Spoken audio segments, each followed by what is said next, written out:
जय माता दी, जय माता रानी। राधे राधे। मेरे लड्डू गोपाल न्यू वीडियो में आप सभी का स्वागत है। और मैं आप सभी के लिए न्यू वीडियो लेकर आई हूँ। न्यू वीडियो में है कि नवरात्रि में माँ दुर्गा की सरल पूजा विधि कैसे करें। तो मेरी वीडियो आपको एंड तक देखिए, तभी आपको पता चलेगी कि सरल पूजा विधि कैसे करें। मेरे वीडियो पे एंड तक बने रहिए। तो नवरात्रि पूजा में पूजा करने से पहले हम विशेष बातों के ध्यान रखेंगे। तो जैसे हम महादेव की पूजा करते हैं, भगवान विष्णु जी की पूजा करते हैं, और जैसे गणेश जी की पूजा करते हैं, कुछ गलती होने से वो क्षमा भी कर देते हैं। लेकिन जो माँ की पूजा होती है, माँ दुर्गा की पूजा है, बहुत ही शुद्ध और शुद्ध विचारों से ही किया जाता है, क्योंकि माँ बहुत जल्दी गुस्सा हो जाती है। और इसीलिए हम माँ दुर्गा की पूजा सच्चे मन और शुद्ध मन से पूजा करेंगे। तो हम माँ की पूजा के लिए हमें 10 दिन को नियम का पालन करना पड़ता है। और पूजा करने से पहले हम सब जानेंगे कि माँ की पूजा करने के लिए हम जैसे कि हमें 9 दिन की कलश स्थापना करनी होती है, तो 9 दिन और अखंड जोत भी जलाते हैं नवरात्रि पूजा में। तो उस समय घर में किसी एक को रहना बहुत ज़रूरी है। और 9 दिनों तक आप लहसुन प्याज भी नहीं बनाना चाहिए, और शुद्ध भोजन करना चाहिए सभी परिवार को। परिवार में जितने लोग हैं सभी को शुद्ध भोजन ही करना चाहिए, स्वास्थ्य भोजन। तो आप इसी तरह माँ दुर्गा माँ की कलश स्थापना पूजा करें, और इसी तरह से करें, और नियम के साथ ही माँ दुर्गा की कलश स्थापना करें, और ये सब नियम की पालन करें। और माँ दुर्गा की इस नियम की पालन आप विशेष तरीके से करें। चलिए हम पूजा की शुरुआत करते हैं। आप सभी को मैं पूजा दिखाती हूँ, सरल पूजा विधि। तो हम चलिए स्टार्ट करते हैं। सभी को हमारी वीडियो में एंड तक ज़रूर बने रहिए। और सब माँ की अत्यंत लाल चीज़ों से ही माँ अति प्रसन्न होती है। ये सब आप विशेष बातों का ध्यान रखें। तो चलिए हम दिखाते हैं आप सभी को सरल पूजा विधि। तो हम एक चौकी लेंगे, और चौकी में लाल कलर का हम आसन बिछा देंगे। लाल ही आसन बिछाए, इसे लाल रंग से माँ प्रसन्न होती है। तो हम उसमें गंगा जल की छींटे दे देंगे, उन्हें शुद्ध कर लेंगे। उसके बाद हम चावल का कलश बैठाने के लिए हम चावल का अष्टदल कमल बनाएंगे। तो हम चलिए अष्टदल कमल बना रहे हैं। तो हमने अष्टदल कमल बना लिया है। अब इसमें हम कलश स्थापित करेंगे। तो कलश स्थापित करने के लिए हमें एक लोटा लेना है। तो आप लोटा कोई सा भी ले सकते हैं, आपको मिट्टी की मतलब मिल जाए तो वो भी। और अगर आपको ये कांसा या पीतल का भी हो तो भी चलेगा। तो हम 2 लोटा लिए हैं। एक लोटा में गंगा जल रखेंगे जल अर्पित करने के लिए, और एक कलश के लिए। तो हमने जो कलश बैठाएंगे उसमें हमने स्वास्तिक बना लिया है, और हमने कलावा भी कंठ में इन्हें पहना दिया है, और हमने दोनों लोटा में कंठ पहनाया था। और हम कलश के लिए उसमें लेंगे लौंग, इलायची, धूप और अक्षत और लाल पुष्प, और हम सुपारी, और इसमें खड़ी हल्दी लेनी है। आपके पास नहीं है तो आप पाउडर भी दे सकते हैं, तो हमने पाउडर ही दिया है। चंदन, रोली, और हमने एक कॉइन भी डाला है, तो आप एक कॉइन भी डालें, और इसमें सिंदूर भी डालिएगा। और इसी तरीके से आप सब कलश में डालकर आप कलश को स्थापित करेंगे। और इस कलश को स्थापित करने से आप 9 दिन तक इसको हटाना नहीं है, ये विशेष ध्यान दें। और अब हम अक्षत दे के हम माँ को स्थापित करेंगे, माँ दुर्गा को स्थापित करेंगे।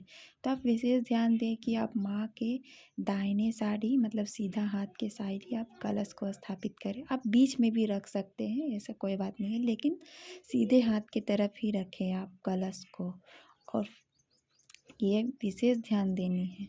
और आपको कलश को कुछ हिलाना तक नहीं है 9 दिनों तक। अब हम चावल का आसन दे के हम जवरे की थाल रखेंगे। और आप चाहे तो मिट्टी की भी मिलती है, आप मिट्टी की भी ले सकते हैं। तो हमने ये लिया है, जवरे की मिट्टी लिया है। तो और आपने बताया कि आप माँ के सीधे साइड ही कलश को रखें और ये साइड में आप जवरे रखें। आप चाहे तो आप जवरे के ऊपर भी कलश को रख सकते हैं। तो हम गणेश जी के स्थापित करेंगे। तो कोई भी पूजा करने से पहले हमें गणेश जी की पूजा करनी पड़ती है सबसे पहले। तो हम गणेश जी की पूजा करेंगे। तो और गणेश जी को स्थापित कर दिया। अब हमने कलश बैठाने के लिए हमने 5 पल्ले लिए हैं। आप कितने भी पत्ते ले सकते हैं, 7, 5, 11। और सभी पत्ते में आप तिलक लगा दें और तिलक लगा के ही आप उन्हें कलश में रखें। और जो नारियल होती है आप ऐसे कलावे और चुन्नी से बांध दें और सीधे की ओर आप नारियल को कलश के ऊपर रखें। अगर आप खड़ा रखना चाहते हैं तो ऐसे रखें, और लेटा के रखना चाहते हैं तो उस पर आप कोई भी पात्र लेके उसमें चावल की आसन देकर आप नारियल को इस तरीके से रखें। लेकिन हमने खड़ा रखा है तो हमने चावल का आसन नहीं दिया, लेकिन आपकी जैसी इच्छा आप रख सकते हैं। और अब हमने फूल और चावल की आसन देकर हम दीप विराजमान कर दिया है, मतलब दीप को आसन दिया है और हमने दीप जला दिया है पूजा करने से पहले। तो सबसे पहले हम गणेश जी की पूजा करेंगे। तो गणेश जी की पूजा करने के लिए हमें तिलक लगा दिया हमने गणेश जी को, और हमने दूर्वा चढ़ा दिया। फिर हम जनेऊ समर्पित करेंगे गणेश जी को। फिर हम कलावा समर्पित करेंगे और हम फूल समर्पित करेंगे जो गणेश भगवान जी की अति प्रिय है। कोई सा भी हम भोग समर्पित करेंगे। तो हमारी गणेश जी की पूजा हो गई है। अब हम सबसे पहले नवग्रह की स्थापित करेंगे। तो हम 9 ग्रह के स्थापित करेंगे। 9 ग्रह जो है एक समान स्थापित करेंगे। तो हमने 9 ग्रह, देखिए हमने 9 जगह स्थापित किया है और उसके ऊपर हम सुपारी रखेंगे। हमें ये 9 ग्रह भी हमें 9 दिनों तक उसको छूना भी नहीं है, हिलाना तक भी नहीं है। तो हम ऐसे ही स्थापित करेंगे और इनमें हम कलावा समर्पित करेंगे। ऐसे समर्पित करेंगे जो सुपारी हमें हिलानी नहीं है। तो हम इसमें पहले रोली चढ़ा देंगे। आप सिंदूर भी चढ़ा दें। तो हम रोली और सिंदूर दोनों चढ़ा देंगे और इसके बाद हम इनमें कलावा समर्पित करेंगे। 9 ग्रह में हम कलावा समर्पित करेंगे और हम याद रहे कि हिलाना नहीं है। तो हमने 9 ग्रहों की, देखिए हमने कलावा समर्पित कर दिया है बहुत अच्छी तरीके से। और आप सब कुछ पूजा में हटा सकते हैं, लेकिन 9 ग्रह नहीं हटाना है। तो हम जो जवरे की पात्र लिया है तब उसे हम पूजा कर लेंगे, उसमें अक्षत छोड़ देंगे, फूल छोड़ देंगे।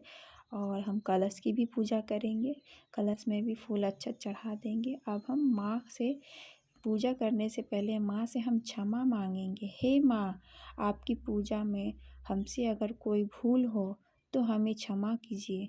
माँ, हमारे परिवार पे, हमारे सभी लोगों पे आप अपनी कृपा बनाए रखें। और आप सभी देवी देवता के आवाहन करेंगे, आप सभी देवी देवता आप विराजमान हो और हमारी गलती को क्षमा करें और हमारी पूजा को आप स्वीकार करें। ऐसे बोलकर आप माँ के चरण में आप फूल छोड़ दें। और हमने गणेश जी की पूजा कर दी, हमने 9 ग्रह के स्थापित कर दिया है।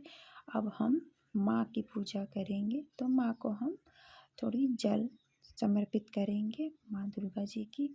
अब हम माँ दुर्गा जी को जल समर्पित कर दिया है। अब हम माँ को कलश में भी जल समर्पित कर दिया हमने। अब हम दीप में भी जल समर्पित कर दिया है। अब माँ को हम तिलक लगाएंगे। जवरे में भी हमने जल समर्पित कर दिया। अब माँ को हम तिलक लगाएंगे। तिलक, रोली और माँ को सिंदूर ज़रूर अर्पित करें।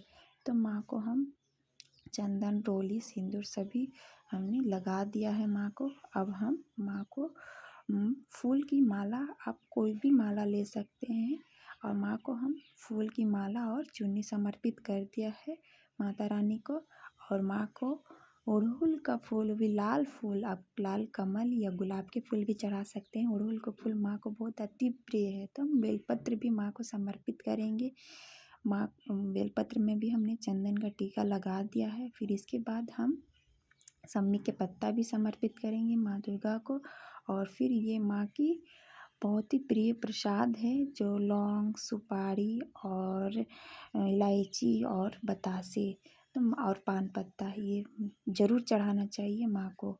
और आप कोई सा भी भोग फल समर्पित कर सकते हैं, बतासे, और हम मेवा कुछ लिया है तो मेवा भी आप समर्पित कर सकते हो। माँ को लाल श्रृंगार भी चढ़ाना चाहिए, तो हमने श्रृंगार भी चढ़ाया है। और माँ को शंख की ध्वनि बहुत ही अति प्रिय है, तो आप शंख ज़रूर बजाएं और घंटी भी बजाएं। और घंटी बजाने के बाद आप माँ को आरती करें। तो आप ये दीप से, आप उन जो दीप स्थापित किए वो नहीं करना चाहिए, उससे आप कपूर से या अलग दिया से आप पूजा करें। तो आप माँ को जल समर्पित कर दिया। अब ये आप दुर्गा चालीसा भी पढ़ सकते हैं, या आप दुर्गा की पाठ भी कर सकते हैं, और भी बहुत सारी पुस्तकें आती है, आप वो सब, आपकी जो इच्छा है आप वो कर सकते हैं।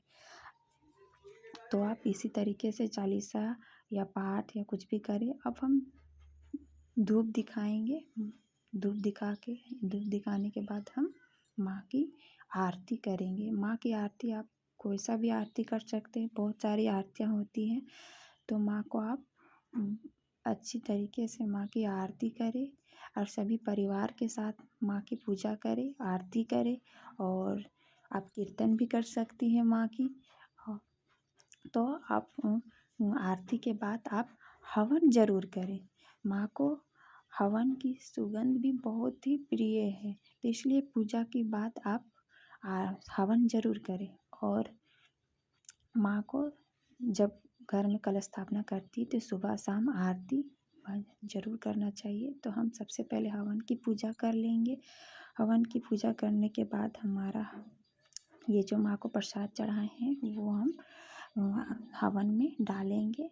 ये डाला जाता है, ये विशेष रूप से ही डाला जाता है। तब हवन में आप हवन कुंड भी ले सकते हैं आप, और हवन में आप 2 लौंग ज़रूर डालें, अक्षत डालें और घी की आहुति दें। और आप जो, अगर आप उठाने की योग्य हो तो आप हवन को माँ को दिखा दें, सुगंधित कर दें माँ को। और आप हवन कुंड में भी कर सकते हैं, और आपके पास जो अवेलेबल हो आप उससे आप हवन धूप की कर सकते हैं, धूप जला सकते हैं। और धूप जलाने में जो मंत्र बोली जाती है वो आप ज़रूर बोलें। तो इसी तरीके से आप हवन ज़रूर करें। और माँ को सुबह शाम पूजा की जाती है। तो आप सभी को माँ की सरल पूजा विधि वीडियो आप सभी को कैसी लगी, कमेंट करके ज़रूर बताएं, और लाइक करें, शेयर करें। तो आपको माँ की पूजा में कोई अगर प्रॉब्लम, दिक्कत लगी तो आप हमें कमेंट करके पूछ सकते हैं। मैं सभी को कमेंट के जवाब रिप्लाई करूँगी। तो आप इसी तरीके से माँ की सरल पूजा विधि करें। और जय माता दी। और आप सभी की शारदीय नवरात्र की बहुत बहुत सभी को शुभकामनाएं। जय माता दी। और हम सभी पे माँ की कृपा बनी रहे, हम सभी परिवारजनों पे माँ की कृपा हमेशा बनी रहे। तो मैं फिर मिलती हूँ नई वीडियो के साथ। जय माता दी। राधे राधे।